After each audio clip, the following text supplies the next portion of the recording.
السلام عليكم. من ناوم فریشتە نەهروێە ئەوڕۆ سیمینارێکتان پێشکەش دەکەم لەسەر spherical and chromatic aberration of length.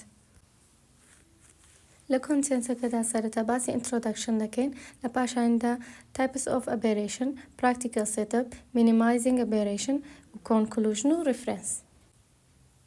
Introduction. لە ideal optics دا لێنز دەبێتن هەموو ئەو تیشکە ڕووناکی کە هاتووە لەسەر یەک پۆینت فۆکەسی بکات و وێنەیەکی ڕوون بەرهەمێنێت. بەڵام لە ڕاستیدا لێنزەکان بەو شێوەیەنین و کەموکوڕیان تێدا هەیە، ئەوەش بەهۆی شێوەکەیەتی یان جۆری ئەو مادەی کە لێ بەرهەماتووە. هەبوونی کەموکوڕی لە لێنزدا پێی دەوترێت lens aberration کە ڕوونی و وردبینی و ڕەنگی وێنەکان کەم دەکاتەوە. دوو جۆری سەرەکیمان هەیە لە lens aberration، ئەوانش spherical aberration و chromatic aberration. تێگەیشتن لەو دوو جۆرە گرنگە بۆ باشتر ئەداکردنی ئامێرەکانی ئۆپتیک و وەک کامێرا، مایکرۆسکۆپ، تەلیسکۆپ و ئامێرەکانی پزیشکی.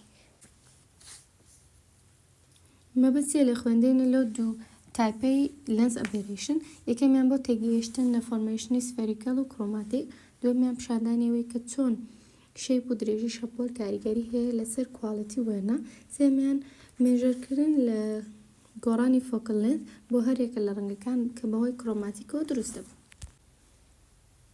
جۆرەکانی aberration. یەکەمیان spherical aberration دروست دەبێت لەبەرەوەی ناتوانێت هەموو ئەو تیشکانە بخاتە سەر یەک فۆکس کە لە لێنزەکەەوە تێپەڕ دەبن، بەڵکو لە لێوارەکانەوە یاخود لە ناوەڕاستی لێنزەکەەوە تێپەڕ دەبن. دووەمیان chromatic aberration. ئەمەیان دروست دەبێت لەبەرەوەی refractive index لە هەموو ماتریالەکاندا وەکو یەک نییە بەهۆی جیاوازی فرێکوێنسی و درێژە شەپۆلیەکانیاندا، چونکە لە هەر ڕەنگێکدا جیاوازە. بۆ نمونە لە violet زیاترە لە بلو و هەروە زیاترە لە گرین و ڕەنگەکانی دیکە. Practical setup and experiment method. ئەو پارتە سەرەکیانەی کە لە ئەکسپریمەنتەکەدا پێویستمانە، کەمیان لایت بۆکسە، دووەمیان سکرین لەوەی کە ڕسمەکەی لەسەر پیشامدا، سێمیان کۆنڤێکس لێنزە، چوارەمیان پێویستمان بە چەند جۆرێکی جیاواز لە فیلتەر دەبێتن، واتە چەند ڕەنگی جیاواز. پێنجەمیان پێویستمان بە دوو بلاک ماسک دەبێت، کەمیان ئینەر پۆرشن ماسکە، دووەمیشیان ئاوتەر پۆرشنە. داتاوگراف. ئەمە لە داتایەکەدا مێژەری ئۆبجێکت دیستانس دەکەین کە بە S دینۆت دەکرێت و هەروەها ئیمێج دیستانس کە بە S- دینۆت دەکرێتن و هەروەها گرافەکە لە بینی یەک لەسەر S- لەگەڵ یەک لەسەر S لە دوایتە لینیەر لاینێکمان لە بۆ دەردەچیتن کە لەوێەوە یەک لەسەر F دیاری دەکەین لە بۆ هەرێکە لە ڕەنگەکان و لە ماسکی جیاواز.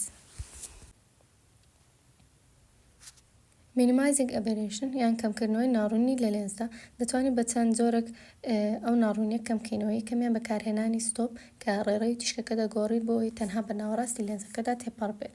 دووەمیان using a chromatic doublet بەکارهێنانی double chromatic، بەکارهێنانی دوو لێنز لەسەر یەک، ئەوانیش کۆنڤێکس و کۆنکێڤە بۆەوەی کە وێنەکە ڕوونتر بێت، یاخود بەکارهێنانی spheric lens کە جۆرێکی ترە لە لێنز کە سەرفێسەکەی بە تەواوی spherical نییە.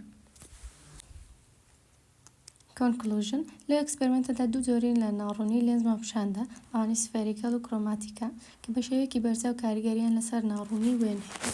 لە ڕێی تاقیکردنەوە پیشانماندا کە چۆن ئەو لادانانە کاریگەری دروست دەکەن لەسەر سیستەمی بینایی.